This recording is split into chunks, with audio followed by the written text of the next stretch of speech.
Hoy, jueves 22 de enero de 2026, la política no se siente como debate, se siente como pulso. Y lo más inquietante es que, aunque parezca que hablamos de tres historias separadas, Estados Unidos, España y Latinoamérica, en realidad es la misma historia con distintos acentos: poder, miedo, dinero y la pregunta que nadie quiere decir en voz alta: ¿quién manda de verdad? Empecemos por Estados Unidos, porque allí se está decidiendo la temperatura del resto del planeta. A un año de la segunda investidura de Donald Trump, hay un debate que ya no es académico. Analistas y mediciones públicas discuten si el país se está deslizando hacia una democracia más frágil, con contrapesos debilitados y un clima político que normaliza la excepción.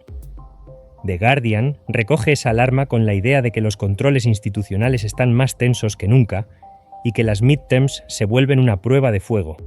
Pero lo que vuelve este momento viral no es solo el discurso de democracia en riesgo, son los hechos concretos que alimentan la sensación de giro histórico. Un ejemplo es el efecto dominó de los indultos masivos de enero de 2025 a personas condenadas por los hechos del 6 de enero. Ahora varios buscan que el Estado les devuelva multas y sanciones, y algunos empujan demandas por supuestos daños y persecución. The Washington Post reporta casos donde jueces ya han ordenado reembolsos y otros siguen en disputa, convirtiendo el tema en bandera política.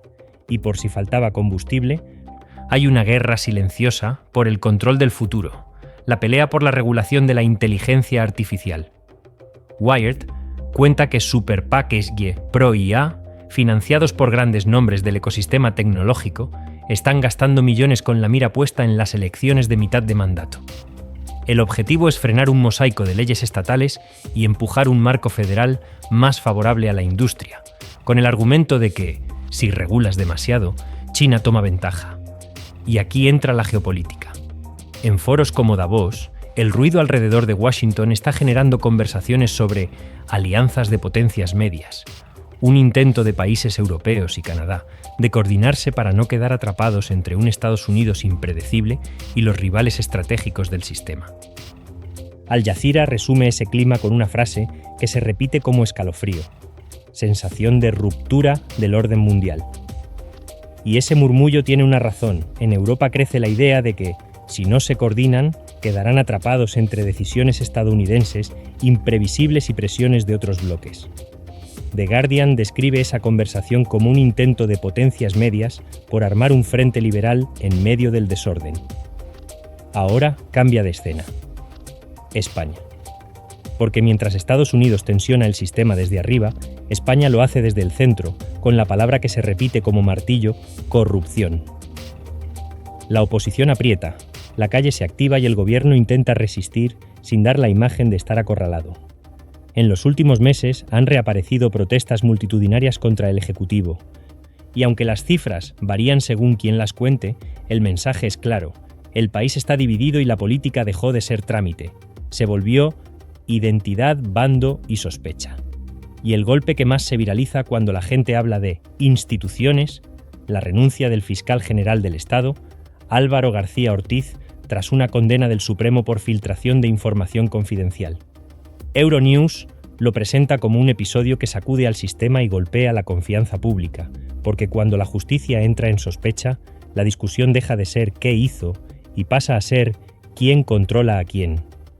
En este contexto, la derecha empuja un relato simple y potente: Sánchez está acabado, y el centro intenta sobrevivir sin romperse. Circulan piezas con mensajes directos para que no se olviden los escándalos, y aunque un video no es una sentencia, sí es un termómetro del ánimo.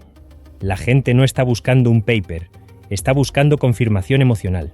Mientras tanto, España también juega fuera: energía, migración, Ucrania, Gaza y la relación con Latinoamérica.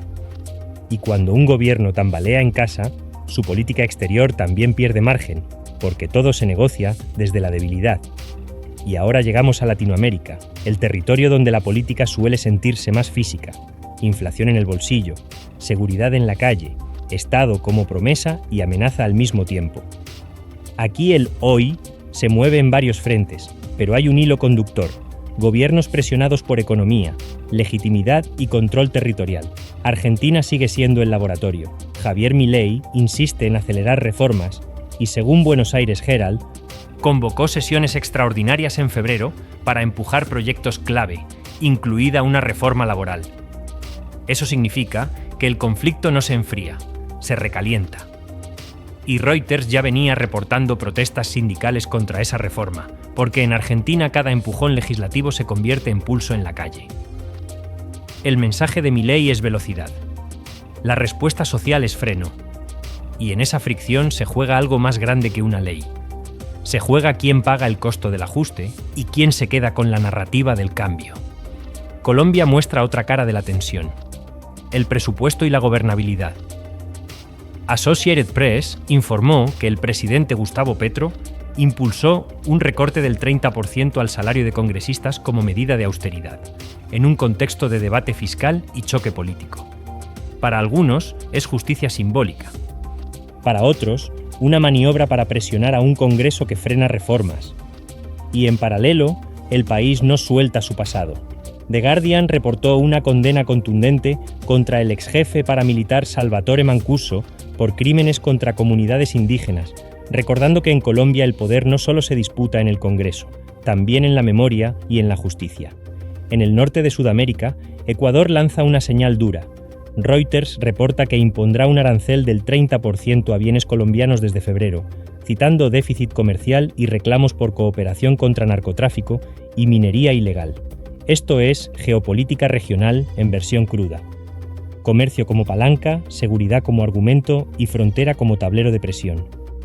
Y Venezuela sigue siendo el espejo oscuro donde todos se miran. A inicios de enero, The Washington Post habló de una operación y del fantasma del cambio de régimen flotando otra vez en el debate internacional, con menciones a contactos políticos y a figuras como Delcy Rodríguez y María Corina Machado. Más allá del bando, el punto es otro. Venezuela continúa siendo una pieza que activa sanciones, migración, petróleo y una guerra de relatos permanente entre liberación y soberanía. Y cuando Estados Unidos endurece o flexibiliza, toda la región recalcula. ¿Y qué tiene que ver todo esto contigo? Tiene que ver con tu vida cotidiana, aunque no lo parezca. Porque cuando Estados Unidos convierte la política en ring permanente, su política exterior se vuelve más brusca. Cuando España se fractura, su influencia se vuelve impredecible. Y cuando Latinoamérica entra en reformas y choques, el precio lo paga la estabilidad, el empleo y la seguridad. Lo que hoy parece noticia lejana se vuelve mañana costo de vida, control migratorio, inversión que se detiene o violencia que se dispara. Lo que estamos viendo hoy es un patrón. La política ya no se vende como gestión, se vende como identidad. No es qué haces, es quién eres. Y cuando la identidad manda, el acuerdo se vuelve traición y el adversario se vuelve enemigo. Por eso cada noticia se vuelve viral. Porque no solo informa, ataca o defiende. Mira la fórmula. En Estados Unidos la narrativa es orden contra caos, patria contra élite, innovación contra miedo. En España, democracia contra corrupción, unidad contra fractura. En Latinoamérica, cambio contra resistencia, mano dura contra derechos, mercado contra Estado. Y en medio, las redes lo amplifican todo. Si un hecho no genera emoción, muere. Pero cuidado con la trampa. Cuando todo es emoción, el poder gana dos veces. Gana porque fija el tema, y gana porque te obliga a elegir bando antes de entender. Ese es el verdadero algoritmo político del día. Así que aquí va la pregunta final, la que define este momento. Si la democracia se basa en límites, ¿qué pasa cuando el mundo entero está premiando a quien rompe límites más rápido? Y si el siglo XXI se está definiendo por tecnología, fronteras, energía y control, ¿quién va a escribir las reglas? ¿Los votantes, los tribunales o los que tienen el dinero para comprar el sentido común en forma de campaña? Hoy, Estados Unidos discute su alma, España discute su confianza y Latinoamérica discute su futuro. Y mientras tanto, el mundo discute si el orden global se está rompiendo o si simplemente estamos viendo por fin cómo funciona de verdad. Si mañana cambia algo, no será por un discurso bonito. será porque alguien logró imponer una narrativa más fuerte, y esa batalla, la de la narrativa, ya está en marcha.